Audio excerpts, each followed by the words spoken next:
Assalamualaikum warahmatullahi wabarakatuh. Shalom, Om Swastiastu, Namo Buddhaya, dan salam sejahtera bagi kita semua. Perkenalkan, nama saya Grace Kelly Aliwarga. Saya Kathleen Angela Winarta. Saya Jasmine Aisyah Namira. Dan saya Jati Maesa Nugroho.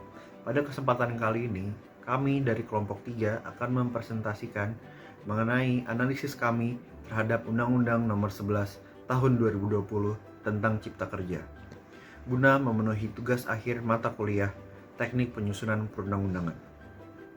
Undang-Undang Nomor 11 Tahun 2020 tentang Cipta Kerja adalah undang-undang di Indonesia yang baru saja disahkan oleh DPR pada tanggal 5 Oktober 2020 dan baru saja diundangkan oleh Presiden Republik Indonesia pada tanggal 2 November 2020. Tujuan dari adanya undang-undang ini adalah untuk menciptakan lapangan kerja serta meningkatkan investasi baik dari luar negeri maupun dari dalam negeri dengan mengurangi persyaratan perizinan usaha serta pembatasan tanah. Undang-undang ini mengatur mengenai berbagai hal, mulai dari lingkungan hidup, kehutanan, sampai dengan ketenagakerjaan, dan banyak lagi lainnya.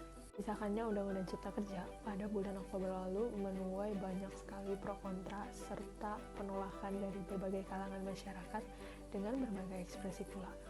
Muncul banyak pertanyaan yang akhirnya menimbulkan perdebatan di ruang publik. Apakah sebenarnya undang-undang ini cocok untuk diadopsi ke Indonesia? Atau apakah metode Omnibus Law ini sejalan atau sesuai dengan Undang-Undang Nomor 12 Tahun 2011 tentang pembentukan perundang-undangan yang sebagaimana sudah diubah dengan Undang-Undang Nomor 15 Tahun 2019? Sebagaimana yang kita ketahui, Undang-Undang Cipta Kerja ini disusun dengan menggunakan metode Omnibus Law, di mana Omnibus Law sendiri adalah metode penyusunan peraturan perundang-undangan yang dikenal dengan sistem hukum common law. Nah, Omnibus Law ini berasal dari kata omnis yang berasal dari bahasa Latin yang berarti semua atau banyak, sehingga Omnibus Law berarti hukum untuk semua. Di Indonesia sendiri, pada praktiknya banyak ditentang dikarenakan Omnibus Law dari Undang-Undang Cipta Kerja ini dianggap menyimpang dari Undang-Undang Nomor 12 Tahun 2011 karena pada pengaturannya Omnibus Law bukanlah kebijakan yang sah secara undang-undang, sehingga implementasi dari Undang-Undang Cipta Kerja nantinya akan dipertanyakan.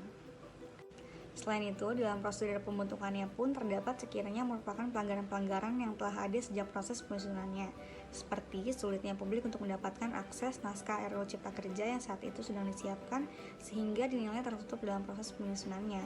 Serba tertutupnya pembentukan peraturan ini juga kurangnya keterbukaan dan sosialisasi mengenai RUU Cipta Kerja berakibat banyaknya informasi yang tidak benar mengenai RUU ini beredar, yang berakibat terjadinya gejolak dalam masyarakat dan berujung pada demonstrasi besar-besaran pada tanggal 8 Oktober 2020. Jika Undang-Undang Cipta Kerja dikaitkan dengan Undang-Undang Nomor 12 Tahun 2011 tentang pembentukan peraturan perundang-undangan, maka kurang terbukanya dan sosialisasi Undang-Undang Cipta Kerja ini bertentangan dengan Pasal 96 Ayat 4 yang menyatakan bahwa undang-undang harus dapat diakses dengan mudah oleh masyarakat. Untuk memudahkan masyarakat dalam memberikan masukan secara lisan maupun tertulis. Tentu dengan tidak tersosialisasikannya dengan baik, Undang-Undang Cipta Kerja ini juga bertentangan dengan prinsip keterbukaan yang ada dalam Pasal 5 huruf G Undang-Undang Nomor 12 Tahun 2011. Setidaknya terdapat dua asas dalam Undang-Undang Nomor 12 Tahun 2011 yang dilanggar dalam penyusunan Undang-Undang Cipta Kerja ini, yaitu asas keterbukaan dan juga asas dapat dilaksanakan. Berkaitan dengan asas keterbukaan, asas ini mewajibkan proses perencanaan hingga pengundangan suatu peraturan perundang-undangan perlu bersifat transparan dan terbuka agar seluruh lapisan masyarakat dapat mempunyai kesempatan yang seluas-luasnya untuk memberikan masukan dalam peraturan perundang-undangan. Sayangnya, Undang-Undang Cipta Kerja ini baru dapat diakses secara resmi setelah surat Presiden diserahkan kepada DPR. Selain itu, berkaitan dengan asas dapat dilaksanakan, asas ini menyatakan bahwa setiap pembentukan peraturan perundang-undangan harus memperhitungkan efektivitas peraturan perundang-undangan tersebut di dalam masyarakat, baik secara filosofis, sosiologis, maupun yuridis. Jika kita melihat pada materi Undang-Undang Cipta Kerja, justru undang-undang ini memandatkan hal-hal yang sangat mendasar yang sebelumnya diatur di dalam tataran undang-undang untuk diatur dalam peraturan pemerintah. seperti terkait dengan pembagian kewenangan. Adapun penyusun undang-undang berargumen bahwa penghapusan peraturan-pengaturan prinsipil yang sebelumnya menjadi materi muatan undang-undang ini adalah untuk memberikan fleksibilitas bagi pemerintah pusat dalam mengambil kebijakan mengikuti dinamika masyarakat dan global yang semakin cepat. Sebagai konsekuensi dari pandangan tersebut, Undang-Undang Cipta Kerja justru memandatkan 454 peraturan yang didelegasikan untuk mengimplementasikan peraturan ini. Melihat hal ini, justru dikhawatirkan Undang-Undang Cipta Kerja tidak dapat langsung dioperasionalisasikan dengan baik sebelum peraturan pelaksana yang dimandatkan diselesaikan. Di samping itu, Undang-Undang Cipta Kerja juga mengamanatkan agar peraturan pelaksanaan dari undang-undang yang telah mengalami perubahan dalam Undang-Undang Cipta Kerja agar disesuaikan paling lama 3 bulan setelah Undang-Undang Cipta Kerja disahkan. Hal ini tentu tidak realistis dalam pelaksanaannya, mengingat tidak mudah untuk menyesuaikan peraturan pelaksana dari 76 undang-undang. Ketika berbicara mengenai isi dari undang-undang ini, salah satu substansi dari Undang-Undang Cipta Kerja adalah mengenai ketenagakerjaan, karena telah menghapus, mengubah, dan juga menetapkan peraturan baru dalam 3 undang-undang terkait dengan ketenagakerjaan, yaitu Undang-Undang Nomor 13 Tahun 2003 tentang ketenagakerjaan, Undang-Undang Nomor 40 Tahun 2004 tentang Sistem Jaminan Sosial Nasional, dan juga Undang-Undang Nomor 24 Tahun 2011 tentang BPJS. Pada ketentuannya, undang-undang ini memiliki beberapa ketentuan terkait dalam ketenagakerjaan, seperti tidak merubah secara signifikan mengenai tenaga kerja asing karena pada intinya TKA tetap wajib untuk memiliki pengesahan RPTKA dari pemerintah pusat dan mengenai PHK atau pemutusan hubungan kerja, pemerintah akan membentuk program jaminan kehilangan pekerjaan atau JPK bagi para pekerja yang mengalami PHK, sehingga JPK ini memiliki manfaat berupa pelatihan dan sertifikasi, uang tunai, serta fasilitas penempatannya.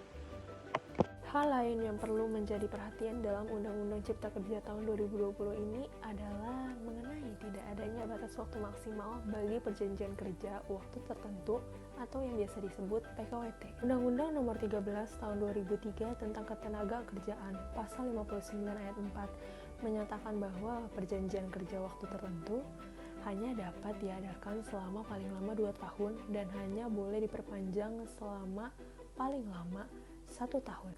Sedangkan dalam Undang-Undang Cipta Kerja tahun 2020 pasal 81 angka 15, perjanjian kerja waktu tertentu tidak memiliki maksimal perpanjangan waktu seperti yang diatur dalam Undang-Undang Ketenagakerjaan tahun 2003. Yang dimana ini dapat memicu persoalan karena mengenai jangka waktu serta perpanjangan dalam perjanjian kerja waktu tertentu mungkin dapat dikembalikan lagi berdasarkan kesepakatan para pihak dalam hubungan kerja. Dikhawatirkan jumlah pekerja dengan perjanjian kerja waktu tertentu ini akan semakin meningkat, mengingat posisi pekerja dengan perjanjian kerja waktu tertentu lebih rentan dibandingkan posisi pekerja tetap. Selain itu, Undang-Undang Cipta Kerja juga meniadakan beberapa ketentuan mengenai istirahat bagi para pekerja yang sebelumnya diatur dalam Undang-Undang Nomor 13 Tahun 2003 tentang Ketenagakerjaan. Salah satu contohnya adalah mengenai hak perempuan untuk memperoleh istirahat selama 1,5 bulan sebelum dan sesudah melahirkan. Hal-hal seperti ini dapat menimbulkan masalah baru akibat adanya ketimpangan antara pekerja dan perusahaan karena dikembalikannya pelaksanaan hal-hal seperti ini kepada kesepakatan bersama para pihak saja. Pada akhirnya, DPR memberikan klarifikasi mengenai hoax dari Undang-Undang Cipta Kerja ini. Dalam klarifikasinya, terdapat sejumlah catatan yang dinilai tidak transparan. Yang pertama, benarkah uang pesangon akan dihilangkan? Kata DPR, uang pesangon tetap ada. Faktanya, uang pesangon memang masih ada, tetapi yang dipermasalahkan adalah perubahan ketentuan pasal 156 ayat 2 yang menyebutkan uang pesangon diberikan paling banyak. Jelas berubah 180 derajat dari ketentuan Undang-Undang Ketenagakerjaan yang mengatur uang pesangon paling sedikit. Implikasinya adalah perusahaan boleh memberikan uang pesangon di bawah ketentuan Undang-Undang Cipta Kerja, karena ketentuannya mengatur batas maksimal, tidak seperti Undang-Undang Ketenagakerjaan yang mengatur batas minimal. Yang kedua, benarkah tenaga kerja asing bebas masuk? Kata DPR, tenaga kerja asing tidak bebas masuk, harus memenuhi syarat dan peraturan. Faktanya memang betul, tenaga kerja asing tidak bebas masuk. Tetap ada ketentuan pengesahan rencana penggunaan tenaga kerja asing. Hanya saja terdapat pengecualian dari ketentuan ini yang terdapat dalam pasal 42 ayat 3 bagi jenis-jenis pekerjaan tertentu. Benar bahwa dapat dilihat dengan jelas bahwa undang-undang ini memberikan kemudahan investasi yang begitu luas. Namun, apakah dengan diberikannya kemudahan-kemudahan untuk berinvestasi adalah suatu hal yang cukup untuk menarik investor? Berdasarkan Global Investment Competitiveness Report tahun 2017, stabilitas politik dan keamanan menjadi hal yang paling penting untuk mempengaruhi investor dalam mempertimbangkan keputusan untuk berinvestasi di suatu negara. Demikianlah hal-hal yang dapat kami sampaikan terkait dengan analisis kami mengenai Undang-Undang Cipta Kerja. Apabila terjadi kesalahan kata, kami mengucapkan permohonan maaf yang sebesar-besarnya. Sekian dan terima kasih.